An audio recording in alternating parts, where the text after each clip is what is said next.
Pessoal, estamos no terceiro curso do treinamento aqui do Estatuto de Servidores Públicos de São Paulo. Segundo está aqui, o primeiro vai estar lá no final, vou passar, tem uma pasta só desse treinamento. Vamos continuar, vamos direto ao assunto.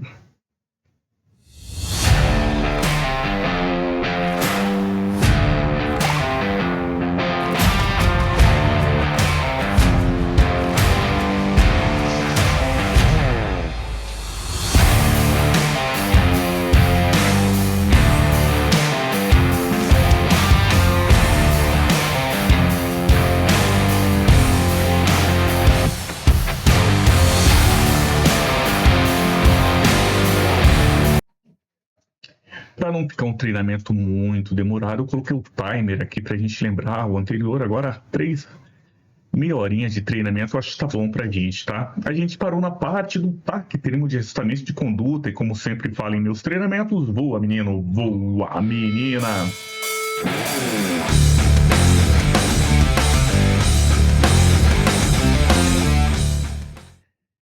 Muito animado. Então, a gente estava aqui, ó, nessa parte eu já li, tá? Na segunda aula. E vamos para a terceira. Agora a gente vai falar do processo administrativo 895, a sindicância 36. Processo administrativo 895. 5Q, gente, 5T, sindicância 3T. Olha aí, tenta descobrir.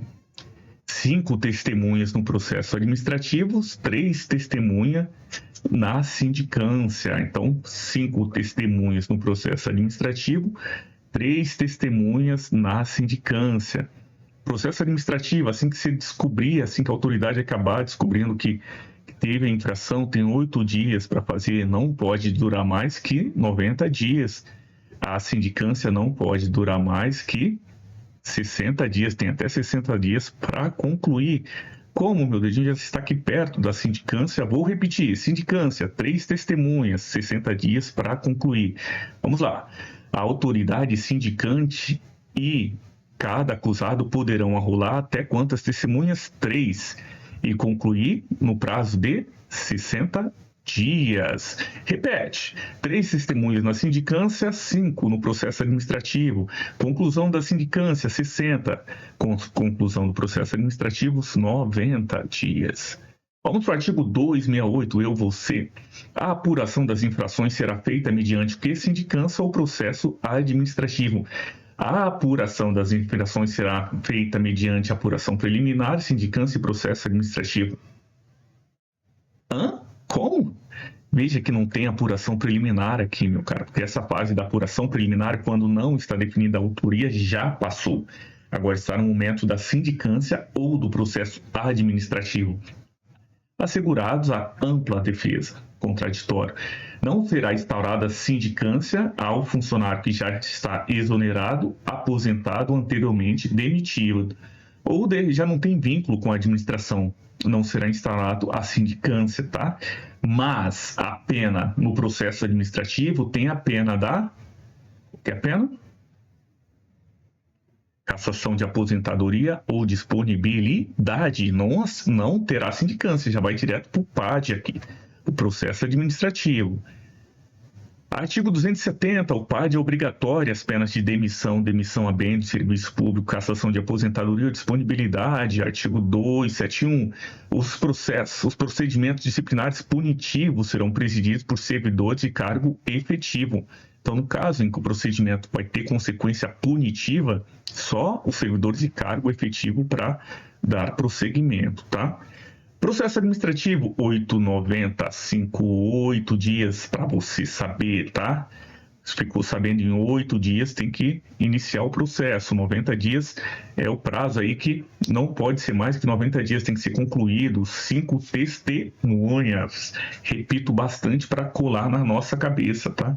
Não poderá ser encarregado da apuração quem? Secretários, parentes, aí até o 3º grau, assim como tem os impedimentos do juiz, os impedimentos no processo, aqui no processo administrativo é a mesma coisa, ó. Impedimentos, amigo íntimo, inimigo, parente consanguíneo ou afim, linha reta, colateral, até o 3º grau, inclusive. não poderá ser encarregado da apuração. A testemunha não poderá eximir-se de depor, salvo se ascendente, descendente. A testemunha também pode, será impedida se for ascendente, descendente, cônjuge, ainda que legalmente separado, companheiro, sogro. Bem, leia o artigo 285 todinho, assim como eu. Instalada a portaria em 8 dias. Instalada por portaria em 8. Isso, concluído em 9. Isso, testemunhas. Isso, o mandado da citação deve conter o quê? Já tem questão que caiu em prova aqui, o esclarecimento que será defendido por advogado dativo, caso não constitua advogado. A advertência de que o processo será extinto se o acusado pedir exoneração, quando se tratar de quê? De inassiduidade. A gente vai chegar lá e esse parágrafo 6 aqui, esse item 6 caiu na prova. Então, a advertência que o processo será extinto se pedir exoneração quando se tratar exclusivamente de inassiduidade, de um processo administrativo por inassiduidade. A informação de que o acusado poderá arrolar quantas testemunhas? A informação de que o acusado poderá arrolar testemunhas e requerer as provas no prazo de 3 dias até a data do interrogatório, não sendo encontrado, gente, ou aí furtando-se, a gente cita por hora certa, não sendo encontrado, ou furtando-se ali o acusado da citação, ignorando o seu paradeiro, vai citar por edital, tá? Não tem essa de citação por hora certa. Não sendo encontrado, furtando, citas por edital, por uma só vez, no mínimo 10 dias antes do interrogatório. O acusado não assistirá à inquirição do denunciante, antes, porém, de ser interrogado. Poderá ter ciência das declarações que ele houver prestado, ok? Não comparecendo o acusado, será despachado, decretado o quê? A revelia, prosseguindo-se nos demais casos do processo. Veja, ele será defendido por advogado dativo, mas se não for localizado, continua o processo, não para. No processo administrativo, ao acusado réu será nomeado o quê? Advogado, entendeu? Então, não foi encontrado. Para o processo, continua. Ao acusado réu será nomeado advogado dativo. Não tendo acusado recursos, também será nomeado advogado dativo, né? O funcionário pobre aí, declaradamente pobre, sem recursos, será nomeado advogado dativo. Não tem essa de que ele pode seguir sozinho, tá? Será nomeado advogado dativo. Ao réu será nomeado advogado dativo. Se não constitui advogado, será nomeado advogado dativo. Comparecendo ou não ao interrogatório, inicia-se no prazo de 3 dias para requerer a produção de prova. Então, vai continuar o processo. O presidente, cada acusado poderão arrolar quantas testemunhas? Isso mesmo. O presidente e o acusado poderão arrolar até... Eu gosto quando tem participação, muito bom. 5 testemunhas. Na audiência de instrução, serão ouvidas pela ordem as testemunhas arroladas pelo presidente e pelo acusado. Se o parentesco das pessoas referidas for com o denunciante, ficarão elas impedidas, proibidas de depor. A testemunha que morar na comarca diversa vai ser intimada por quê? Vai ser inquirida, expedindo-se o que é carta precatória, comarca diversa, para testemunha, carta precatória. A expedição da precatória não suspenderá a instrução do procedimento. Então, continua o procedimento, continua o processo. Desculpa. Se a testemunha não for localizada, a defesa poderá substituí-la. Encerrada a fase probatória, vai seguir para quê? Para as alegações finais no prazo de 7 dias. Não apresentadas as alegações finais, continua o processo. E aí o presidente ainda pode designar um advogado dativo, assinando-lhe novo prazo. O servidor que se recusar a depor será, sem justa causa, será pela autoridade competente adotada a providência que se refere ao artigo 262. Aí a gente puxou o 262. O funcionário que sem justa causa deixará de atender qualquer exigência terá suspenso o pagamento do vencimento ou remuneração até que satisfaça essa exigência. Então, se recusou de depor, aplica o 262. O 262 é o quê? Sem justa causa deixar de atender uma exigência, fica suspenso o pagamento do seu vencimento ou remuneração até que satisfaça esta exigência. Aplica-se aos aposentados ou indisponibilidade o disposto nesse artigo também. Deverão constar o assentamento individual todas as penas que lhe forem impostas. A citação é pessoal. A citação do quê? Do acusado. É pessoal, no mínimo 2 dias antes do interrogatório. A citação do advogado será intimado por publicação. Acusado, citação pessoal. Advogado intimado por publicação. Continuamos. No processo de inassiduidade, lembra? Pediu exoneração. Não será instaurado o processo. Extingue-se o processo instaurado se solicitado até a data do interrogatório ou por ocasião desse. Então, no processo de inassiduidade, exclusivamente, tá? Se pediu a exoneração, extingue-se o processo. E aí, veja que aqui, às vezes, não é nem questão de um crime em si que precisa a punição. A família foi morar lá nos Estados Unidos. Poxa, eu não consigo voltar para o Brasil para avisar lá, sei lá, estou nos Estados Unidos, lá na terra de não sei onde. Não consigo avisar que eu não estou mais. Vou responder um processo administrativo? Não, só eu pedir a exoneração, extingue-se o processo, né? Extingue-se o processo no caso de inassiduidade. Vamos lá, artigo 308, verificada a ocorrência de falta de serviço ao que caracterize a inassiduidade, superior e imediato comunicará o fato à autoridade competente para iniciar o processo disciplinar. Será aplicada a pena de demissão do artigo 256 quando ocorrer a inassiduidade, que é a ausência de serviço, por mais de 15 dias consecutivos e 20 dias intercalados. Mais de 15 dias intercalados e 20 consecutivos. Presta atenção, acorda, menino. Mais de 15 dias consecutivos e 20 intercalados. A prova quer muitas vezes confundir você. E se você está bem atento, você percebe que não. Era 15 dias consecutivos e 20 intercalados.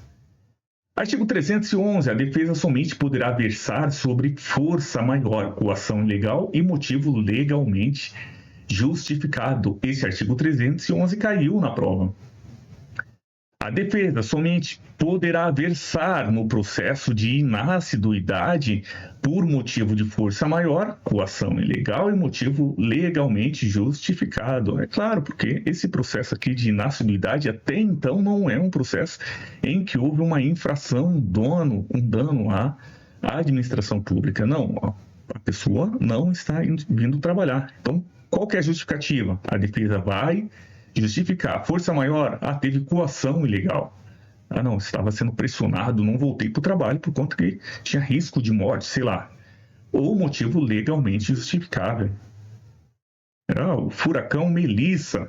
Estava lá e tive que fugir do furacão Melissa. É justificável? É justificável. Da revisão, gente, a revisão processual, a revisão também do processo criminal acontece e aqui no processo administrativo não é diferente. Quando surgirem a qualquer tempo, né? Quando surgir novos fatos, vamos ler parte por parte, que aí para eu também não me enrolar aqui, né? Artigo 315, admitir-se-á a qualquer tempo, quando não couber mais recurso, quando surgirem fatos ou circunstâncias, ainda que não apreciados, ou vícios insanáveis de procedimento, a qualquer tempo. A revisão é quando não cabe mais recurso. Então, a revisão vai gerar o quê? A redução ou anulação da pena. Só que a pena não pode ser agravada pela revisão. O ônus da prova cabe ao requerente. A revisão é para quê? Para redução, anulação da pena. Por quê? Quando tiver fatos novos, circunstância, quando não cabe mais recurso. Vamos lá. Continuando, poderá alterar a classificação da infração, absolver o punido, modificar a pena ou até anular o processo, restabelecendo os direitos atingidos pela decisão. Quem são as pessoas competentes para propor a revisão? O interessado, se o interessado for falecido, ou o incapaz, o seu curador, cônjuge, companheiro, um parente, aí, ascendente, descendente, sempre por meio de um advogado. Maravilha. Artigo 318. A autoridade que aplicou a penalidade ou que tiver confirmado em grau de recurso será competente também para fazer aqui o processo de revisão. A autoridade que fez o PAD, que fez o processo administrativo, é competente aí para propor a revisão. Vamos para o artigo 320. Recebido o pedido, o presidente providenciará o apensamento dos autos e notificará o requerente aí no prazo de 8 dias para oferecer o rol de testemunhas para a revisão. Não ocorre revisão em qual momento? Olha aqui, não ocorre revisão em caso de alegação de injustiça da decisão. Isso aí não constitui fundamento para o pedido de revisão. Na reiteração de pedido com o mesmo fundamento não vai rolar a revisão, tá, gente? Vamos continuar.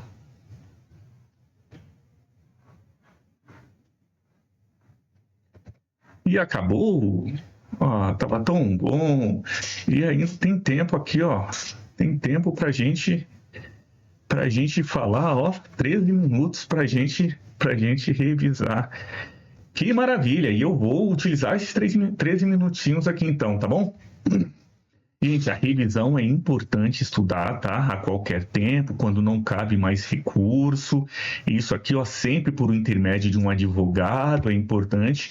E na assiduidade, a questão da exoneração caiu na prova. Talvez nessa também o pessoal vem falar que se o servidor pedir exoneração, até a data do interrogatório, ou por ocasião deste, veja que não é após a data do interrogatório, ou por ocasião deste, aí extingue-se o processo.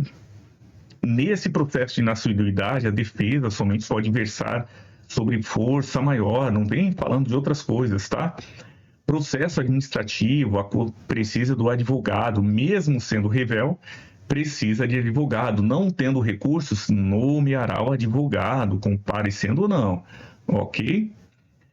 Do processo de inassiduidade a gente já falou, do processo administrativo a gente já falou, e vem aqui dos prazos, 5T, sindicância 3T, processo administrativo 5 testemunhas, sindicância 3 testemunhas, processo administrativo vai com 90 até 90 dias aí para concluir, a sindicância 60 dias. O TAC tem que ser, não será celebrado em até 3 anos. Lembra dos 5, ter mais as condições aqui, ter mais que 5 anos de efetivo exercício, não ter sofrido punição em 5 anos.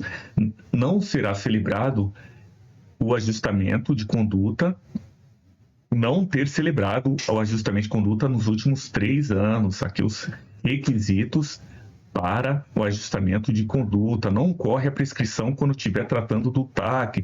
Processo administrativo também não corre a prescrição. A apuração preliminar vai ser concluída em 30 dias. Bastante coisinhas aqui, né, gente? Demissão de bem de serviço público. Lembra da prescrição aqui, da suspensão à prescrição? Suspensão e repreensão prescreve em 2 anos e todas as outras demissões prescrevem em quanto? 5 anos.